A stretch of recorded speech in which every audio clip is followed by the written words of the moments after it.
time to chill. We serve pop culture, entertainment, sports, and everything in between. I'm Pauline Verzosa. And I'm Lourdes de Vera. Relax, sit back. Hold on tight. This is Afternoon Delight.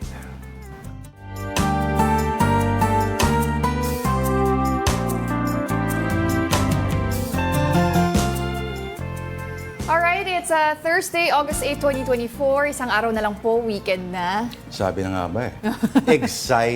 Excited ka na naman para sa weekend. Nagka-countdown, no? Of course, weekend yan. Pero tuloy-tuloy yung trabaho actually natin dahil Olympics pa rin. The Olympic weekend continues. It's the final days na nga po ng Summer Games at magko-compete pa ang ating mga weightlifters. Mamaya, alas 3 dito, golfers naman. Golfers Second round. rin, of course. Ano pang inaabangan natin? Mamayang gabi. 9 ba? Tama? 9 p.m. So, yung mga weightlifters natin, kagabi actually si John Ceniza, unfortunately, nagtapos na yung kanyang Olympic journey. Pero nandyan pa rin naman po si Ellerin Ando, pati si Vanessa Sarno.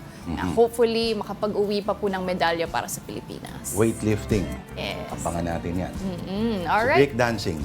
Wala pa tayong pambata doon. Pero malapit mag-start. I think August 10 or 11 yan. Isa pala yun sa mga last events ng Olympics. Ang Bilang breakdance. guest sport. Oo, okay.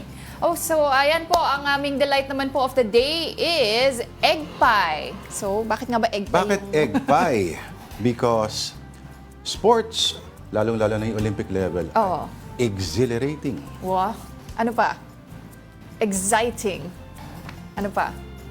Ikaw yung UP Broadcom, dapat alam yung mga bagay na yan. Mahilig ka ba sa egg pie? Oo, mahilig ako sa egg pie. Nakakatawa lang yung mga egg pie na, alam mo yung medyo pangit yung pagkaluto. Parang kang kumakagat ng omelette na may crust. Ay. Diba? Na may sugar. Literal na egg. Oo, yung medyo tricky yung maabot mo yung parang texture niya na custardy. At syempre, gusto mo rin yung sugar yung taas. Yes. Egg pie, no? Hindi siya ganun katamis. It's okay siya na dessert. Kung ayaw niyo po yun nga, sobrang matamis, yung sakto lang yung kanyang lasa, pero dessert pa rin, no? Parang leche flan na nasa cake form, pero less sweet. Alam mo ba, meron ako na-orderan ng halo-halo, pero ang flavor niya ay buko pie. Okay. Hindi siya nagbibiro. Buko pie talaga siya. Isipin mo yung buko pie na parang dinurog-durog. Lagyan mo ng ice, and milk and sugar, and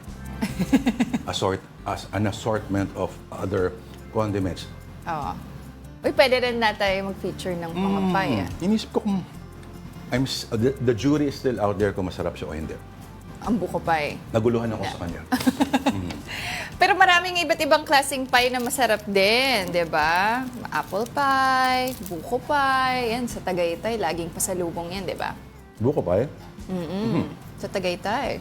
Marami nun.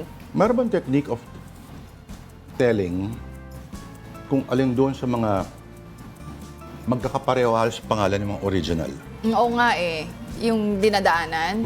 Oo, parang nakahilera dun sila, no? Puro original. The original buko pie. Pero lahat sila original daw. Lahat. Tsaka special. Tsaka special, yes. Walang ordinary. Lahat pati yung mga pulburon, yung mga espasol, lahat special espasol. Oo. I guess dun ka na lang sa Special maraming nakapila. Para alam mong bestseller talaga, tsaka masarap. Alam mo, dati may isang hindi ako pinapansin, pero timingan mo na bagong luto. Ito pala dapat yun. Okay. So, dapat hindi sila nagsiserve ng malamig. Oo nga, mas masarap yung mga buko pie ng mainit. Dapat lahat ng buko pie ay parang semi-cooked lang o semi-baked bago i-serve o bago ibenta. Hindi yung nakatambay lang siya dyan. Tama yan. Kailangan fresh lagi.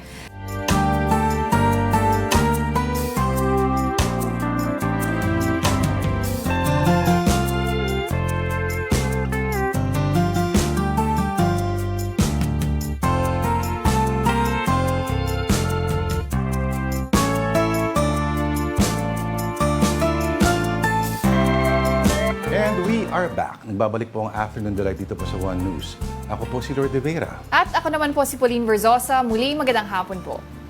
Alright, President Bongbong Marcos is reminding police personnel and officials of their sworn duty at today's special event for the force. Mobile Journal Julie Baiza tells us more.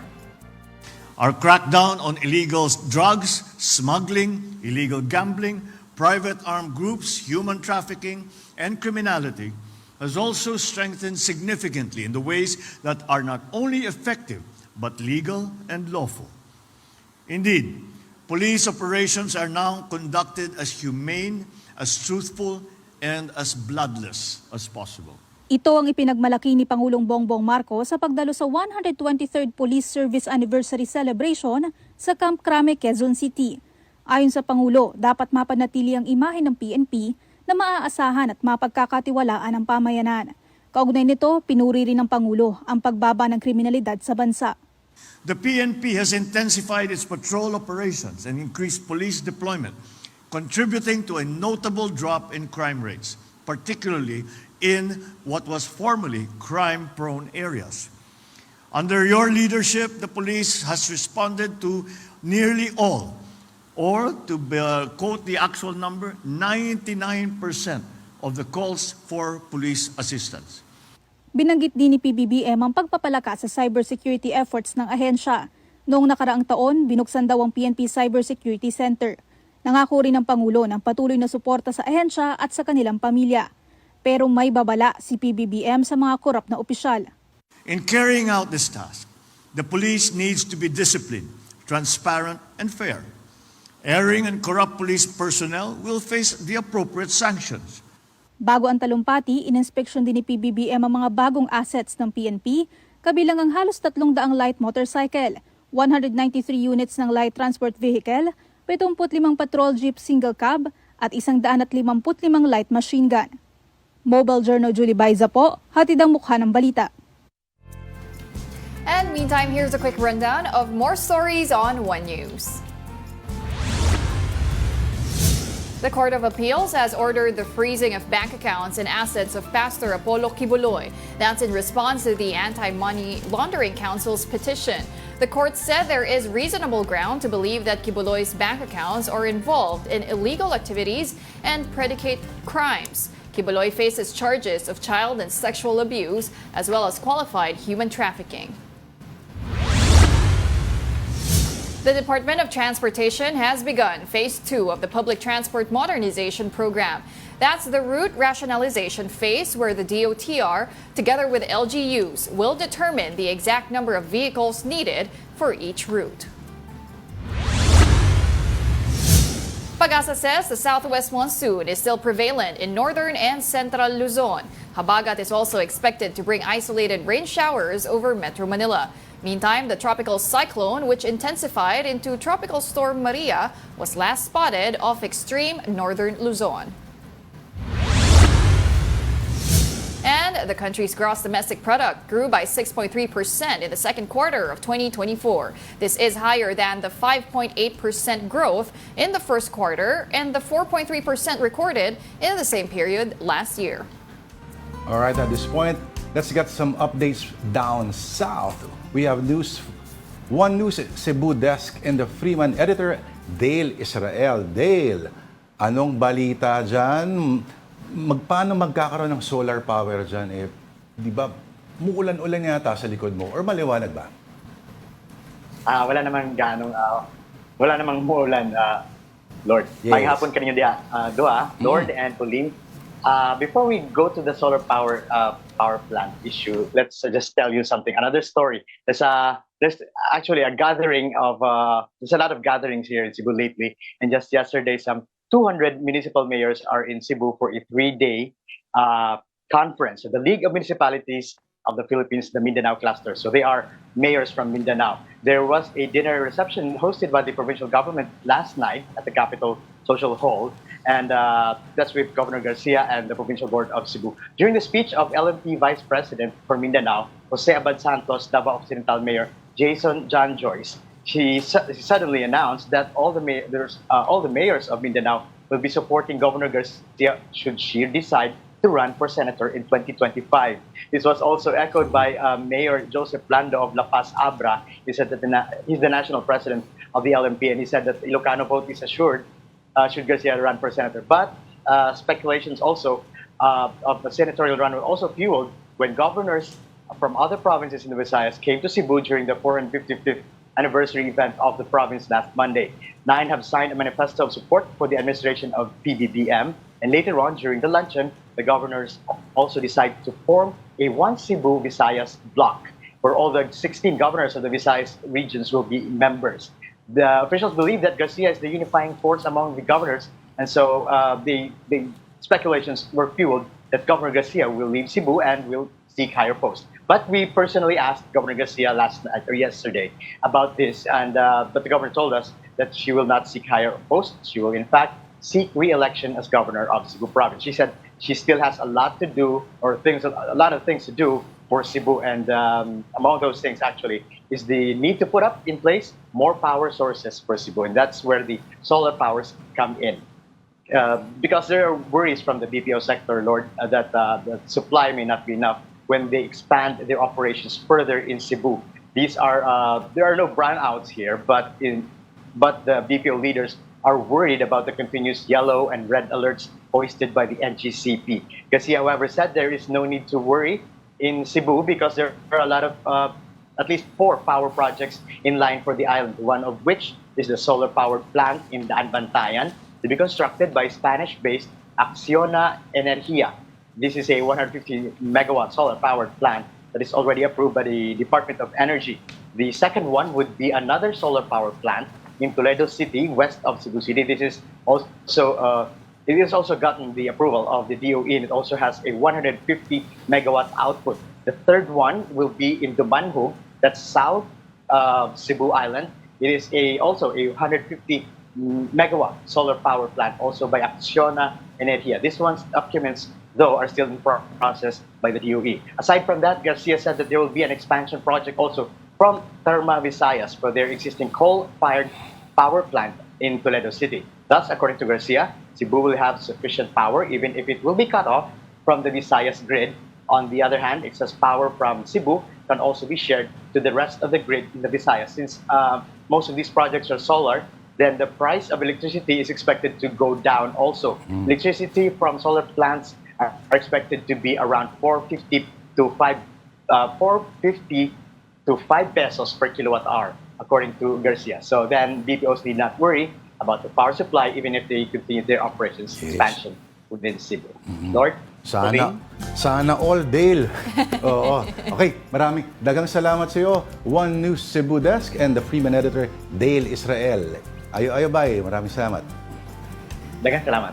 You're still watching Afternoon Delight here on One News, but it's time for another reader. We'll be right back. Keep it here.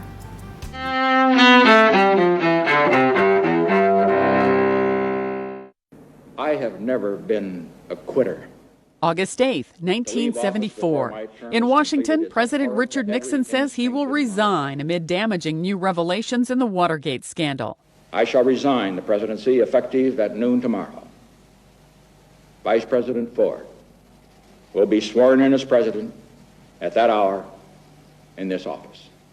1963. Britain's great train robbery as thieves hold up the Glasgow to London mail train in an audacious heist. They steal £2.6 million in banknotes, a sum that's equivalent to tens of millions of dollars today. 1942. In Washington, 6 convicted Nazi saboteurs are executed after landing in the United States during World War II. 2 more saboteurs convicted in the case receive prison sentences. 1879. Emiliano Zapata, one of the major figures during the Mexican Revolution in the early 20th century, is born. And 1937. Mrs. Robinson, you're trying to seduce me. Aren't you? Oscar-winning actor Dustin Hoffman is born in Los Angeles. Among his roles, The Graduate, Midnight Cowboy, Kramer vs. Kramer, Tootsie, and Rain Man. Today in history, August 8th. Sandy Kozel, The Associated Press.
we're back. You're still watching Afternoon Delight here on One News. Ako po si Pauline Verzosa. At ako naman po si Lourdes De Vera.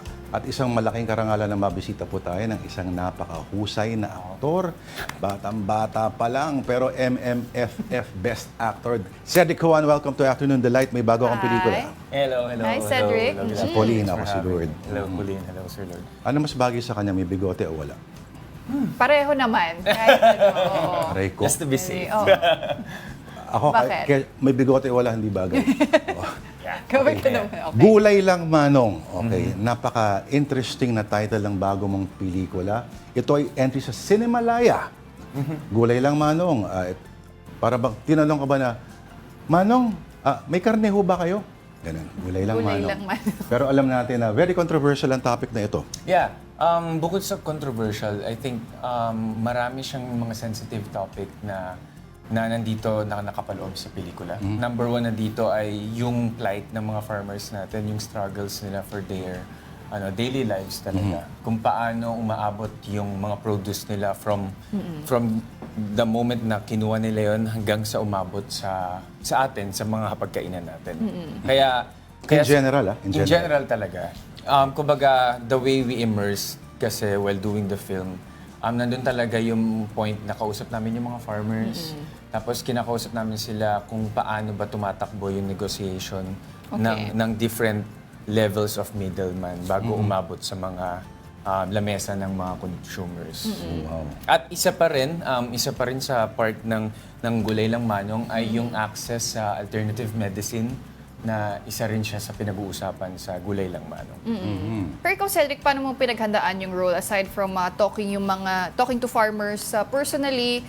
May iba ka pa bang mga technique na ginawa? Did you internalize, ganyan? How did you prepare for this role? Definitely, yung internalization, yung technique lagi naman siya nandyan.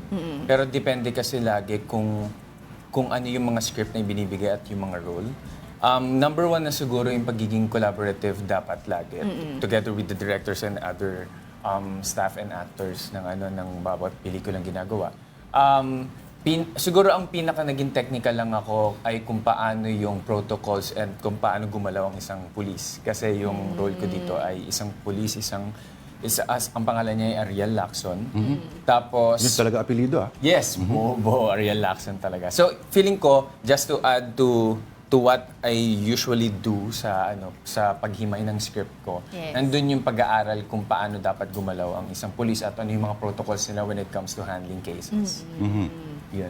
Wala ka issue sa... Sa? Yung... And then? Kung pinag-uusap mo, yung cliche, stereotype yung body, pero wala eh. Yeah. Well, hindi lahat ng polis may tiyan. oo naman. Pero dito kasi parang SPO1 pa siya. Parang bago wala pa lang pa. siya. Tama Kakalabas pa lang ng Tama ka academy dyan. eh. Tama ka dyan. Yeah. Sariwang-sariwa. Wala pang laman yan. Oo. Okay. Ikaw ay nahahanay na sa mga... Parang kumbaga mas marami kang mga, let's say, art house leaning projects rather than yung mga mainstream. Even yung isa sa mga comedy mo, yung Panty Sisters. Ay komedya pa rin at Junlana pa rin yun. Yes. Ito ba ay talagang, ito na itatahake mong landas talaga? Paano pag may nag-offer sa'yo, kunyari, action star, mga ganyan? Well, alam mo, Kuya Mga Lord, batang rekto, mga ganyan. alam mo, Kuya Lord, kasi buti nabanggit mo siya. Kasi yung ginagawa kong pelikula ngayon, medyo action-packed din siya. So parang, I think it's not about the genre that I will do. I think it's really more on kung ano yung binibigay at pinaglalaban ng script at kung maganda ba yung pagkakasulat sa kanya. At kung dun sa tinatanong mo kanina, kung paano ko kunyari nagiging lean toward na ako sa para art houses ng mga film, syempre, kung meron din siya advocacy and may mga voices na makakatulong yung platform ko, why not? At syempre, para kasing dahil nga simula ko sa theater, Yes. so as much as possible, yung mga gusto ko sanang ginagawa ay merong social commentary. Yun yung Importante sa'yo yun. Yeah. Kasi para sa akin as an artist, yun yung pinaka-power namin, yung boses namin, yung for people to get inspired sa mga ginagawa namin. Bring to light yung mga issues na ganito through your films. Pero Cedric, kamusta naman yung experience mo working also with independent filmmakers? Si Dong Abay ba yun? Yes, nandyan si Kuya Dong. Kaya pala, makes sense. Yeah. While doing independent film. Yes. I think it's really important na magbigay tayo ng marami pang avenue sa mga regional filmmakers natin. Ating Cinemalaya, isa siya sa nagbibigay ng platform din and avenue sa mga regional filmmakers natin. Kasi maraming kwento tayo sa probinsya na kailangan marinig natin dito sa Maynila para mas lalo natin naiintindihan. Para mas nagiging unified tayo yung kwento natin as a Filipino. Tell us about the filmmaker, ang background niya at yung inspiration ng storya. Ayun, bali ang inspiration na talaga ay yung struggle.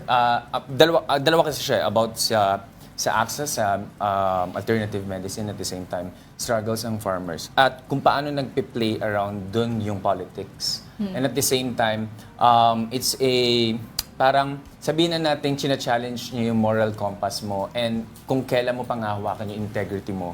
If ever parang push comes to shove, ano yung pipiliin mo na? Your integrity, your moral aspect na. So parang ganun na umiikot siya. Parang I don't wanna say much about it kasi gusto ko talaga, it's experiential kasi yung pelikula. Kaya kailangan, you still have until August 10 to watch. Yan. Oh, sa Cinemalaya, no? Cinemalaya. Okay. Ang director ay? Si BC Amparado, isa siyang kapampangan na director. So, and most of the the filmmakers behind it, taga Pampanga sila. Pero nag-shoot kayo mukhang sa Cordillera. Nueva Vizcaya. Nueva sa Vizcaya. Cayapa. Papunta na ron. Oo, malamig. Malamig. Actually, yung location namin malamig. Kayo ba'y talagang nag-experience ng gulay sa set? Ang gulay, definitely nandyan. Lagi from time to time. Kasi kumukuha talaga kami ng mga produce talaga ng mga magsasaka. At during filming, ang dami naming mga vegetable graveyard talaga na nakikita. Kuya. Na Sayang, no? Sayang. Sayang. Alam mo kung bakit nila ginagawa rin yun? Isang reason din doon ay para hindi masayang yung community kung kailangan nila ng gulay na to, kukuha na lang sila sa mga graveyard. Akala ko para gawing fertilizer. Kasi Pwede rin. Make sense din. Si Dong Abay ba, nung nakausap mo, marami rin kinakain gulay? Marami. Mahilig sa gulay. Sobrang hilig sa gulay. May baon laging Tsaka gulay. sobrang sarap katrabaho. Si Dong? Oo, sobrang down to earth. Sobrang tao talaga. Hindi ako nag-wonder kung bakit sobrang daming may idolo talaga sa kanya. Sobrang tao. Tama ka dyan, man. Yes! Sobrang ganyan yung mga nuance niya. Okay, so mapapanood po yung Gulay Lang Manong hanggang kailan? Hanggang August 10, mapapanood niyo po Please ang invite our viewers. Hi! Inimbitahan ko po kayo na panoorin ang Gulay Lang Manong ngayon 20th anniversary ng Cinemalaya 2024. Gayon na rin ang iba pang mga pelikula under na main competition at pati na rin ang mga short films. There we go. Ganda ng poster. Oo. May mga 5 fingers na nagtutubuan kung saan. Yes, mga gulay. Nako, legal pa sa Bangkok hanggang October. Alam na. Updated ka. Kwento lang sa akin. Papunta rin kapatid ko ngayon. Okay. Okay, and with that, we'd like to thank our very special guest for today. Thank you for joining us, award-winning actor Cedrick Juan. Maraming salamat sa pagdalaw and sa uulitin. Thanks for having me. Right. Of course. Mga may best actor na naman Wow, siguro no. to. Wag mo Dalawa lang yan kalimutan eh. Kung hindi amoy best actor, amoy gulay. Yes. And that'll do it for us this Thursday, the 8th of August. Mga kapatid, thank you for watching Afternoon Delight. Ako po si Lord de Vera. At ako naman po si Pauline Verzosa. Join us again tomorrow at 2 p.m. Have a delightful afternoon. Yun, no?